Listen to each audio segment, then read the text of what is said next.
میری بہن چلی پھر کہا، کیا میں تمہیں وہ لوگ بتا دوں جو اس بچے کی پرورش کریں؟ تو ہم تجھے تیری ماں کے پاس پھر لائے کہ اس کی آنکھ ٹھنڈی ہو اور غم نہ کرے،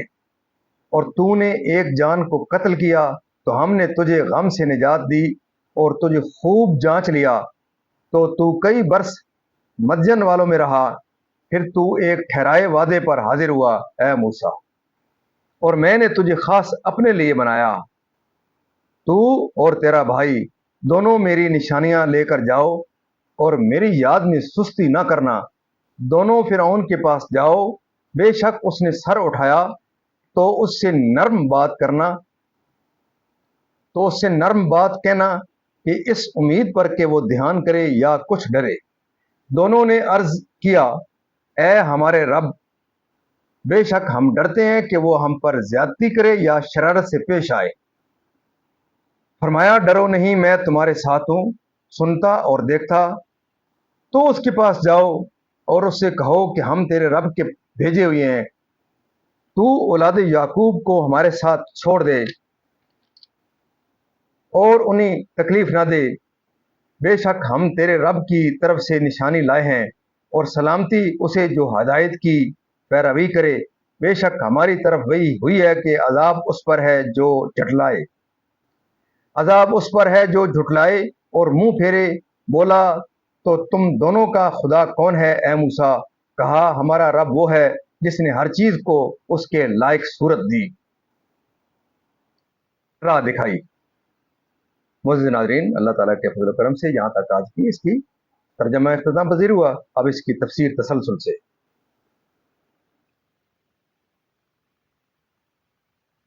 اس کا نام مریم تھا۔ یہ حضرت موسیٰ علیہ السلام کا یہاں سے ذکر شروع ہو رہا ہے کہ اس کی بہن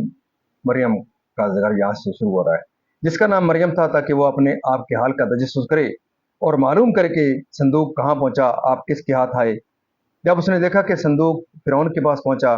اور وہاں دودھ پلانے کے لیے دائیاں حاضر کی گئیں اور آپ نے کسی کی چھاتی کو منہ نہ لگایا، تو آپ کی بہن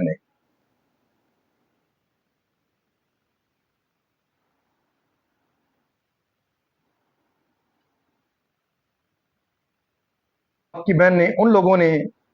اس کو منظور کیا، وہ اپنی والدہ کو لے گئیں، آپ نے ان کا دودھ قبول فرمایا، آپ کے دیدار سے یعنی غم فراق دور ہو۔ اس کے بعد حضرت موسیٰ علیہ السلام کے ایک اور واقعہ کا ذکر فرمایا جاتا ہے۔ حضرت ابن عباس رضی اللہ تعالیٰ عنہما نے فرمایا کہ حضرت موسیٰ علیہ السلام نے فرعون کی قوم کے ایک کافر کو مارا تھا، وہ مر گیا۔ کہا گیا ہے کہ اس وقت آپ کی عمر شریف 12 سال کی تھی۔ اس واقعے پر آپ کو فرعون کی طرف سے اندیشہ ہوا، محنتوں میں ڈال کر اور ان سے خلاصی عطا فرما کر۔ مدین ایک شہر ہے مصر سے 8 منزل فاصلے پر، یہاں حضرت شعیب علیہ السلام رہتے تھے۔ حضرت موسیٰ علیہ السلام مصر سے مدین آئے اور کئی برس تک حضرت شعیب علیہ السلام کے پاس اقامت فرمائی، اور ان کی صاحبزادی صفورہ کے ساتھ آپ کا نکاح ہوا، یعنی اپنی عمر کے 40ویں سال، اور یہ وہ سن ہے کہ انبیاء کی طرف سے اس سن میں وحی کی جاتی ہے اپنی وحی اور رسالت کے لیے، تاکہ تو میرے ارادہ اور میری محبت پر تصرف کرے اور میری حجت پر قائم رہے، اور میری خلق کے درمیان خطاب پہنچانے والا ہو، یعنی معجزات، یعنی اس کو با نرمی نصیحت فرمانا۔ اور نرمی کا حکم اس لیے تھا کہ اس نے بچپن میں آپ کی خدمت کی تھی، اور بعض مفسرین نے فرمایا کہ نرمی سے مراد یہ ہے کہ آپ اس سے وعدہ کریں کہ اگر وہ ایمان قبول کرے گا تو تمام عمر جوان رہے گا، کبھی بڑھاپا نہ آئے گا، اور مرتے دم تک اس کی سلطنت باقی رہے گی، اور کھانے پینے اور نکاح کی لذتیں تا دم مرگ باقی رہیں گی، اور بعد موت دخول جنت میسر آئے گا۔ جب حضرت موسیٰ علیہ السلام نے فرعون سے یہ وعدے کیے تو اس کو یہ بات بہت پسند آئی، لیکن وہ کسی کام پر بغیر مشورہ حامان کے قطعی فیصلہ نہیں کرتا تھا۔ حامان موجود نہیں تھا جب وہ آیا، تو فرعون نے اس کو یہ خبر دی اور کہا کہ میں چاہتا ہوں کہ حضرت موسیٰ علیہ السلام کی ہدایت پر ایمان قبول کر لوں۔ حامان کہنے لگا، میں تجھ کو عاقل و دانا سمجھتا تھا، تو رب ہے، بندہ بنا چاہتا ہے، تو معبود ہے، عابد بننے کی خواہش کرتا ہے۔ فرعون نے کہا، تو نے ٹھیک کہا، اور حضرت ہارون علیہ السلام مصر میں تھے۔ اللہ تعالیٰ نے حضرت موسیٰ علیہ السلام کو حکم کیا کہ وہ حضرت ہارون کے پاس آئیں اور حضرت ہارون علیہ السلام کو وحی کی کہ حضرت موسیٰ علیہ السلام سے ملیں۔ چنانچہ وہ ایک منزل چل کر آپ سے ملے اور جو وحی انہیں ہوئی تھی اس کی حضرت موسیٰ علیہ السلام کو اطلاع دی۔ یعنی آپ کی تعلیم و نصیحت اس امید پر کے ساتھ آپ کی تعلیم و نصیحت اس امید کے ساتھ ہونی چاہیے تاکہ آپ کے لیے اجر اور اس پر الزام حجت اور قطع عذر ہو جائے۔ اور حقیقت میں ہونا تو وہی ہے جو تقدیر الہی ہے، اپنی مدد سے اس کے قول و فعل کو اور انہیں بندگی و اسیری سے رہا کر دے۔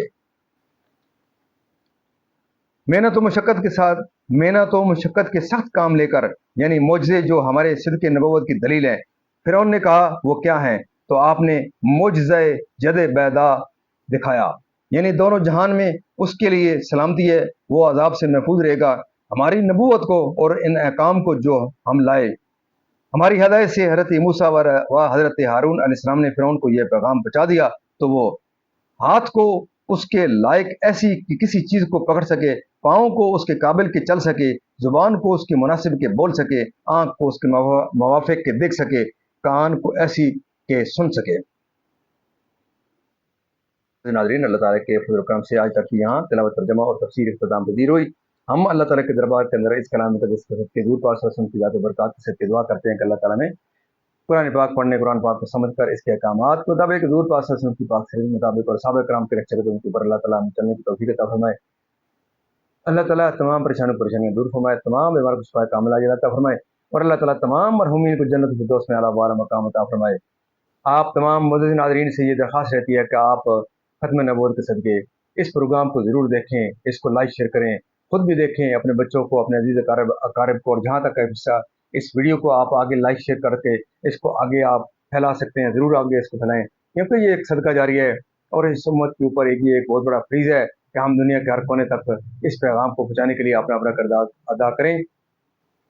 اللہ تعالیٰ آپ کو اس کردار کے اندر قبول و منظور فرمائے، اللہ تعالیٰ آپ کی زندگی میں خیر و برکت عطا فرمائے اور اللہ تعالیٰ آپ کو اور مجھے دن قیامت اللہ تعالیٰ کے دربار کے اندر حضور پاک صلی اللہ علیہ وسلم کی شفاعت نصیب فرمائے۔ آمین ثم آمین۔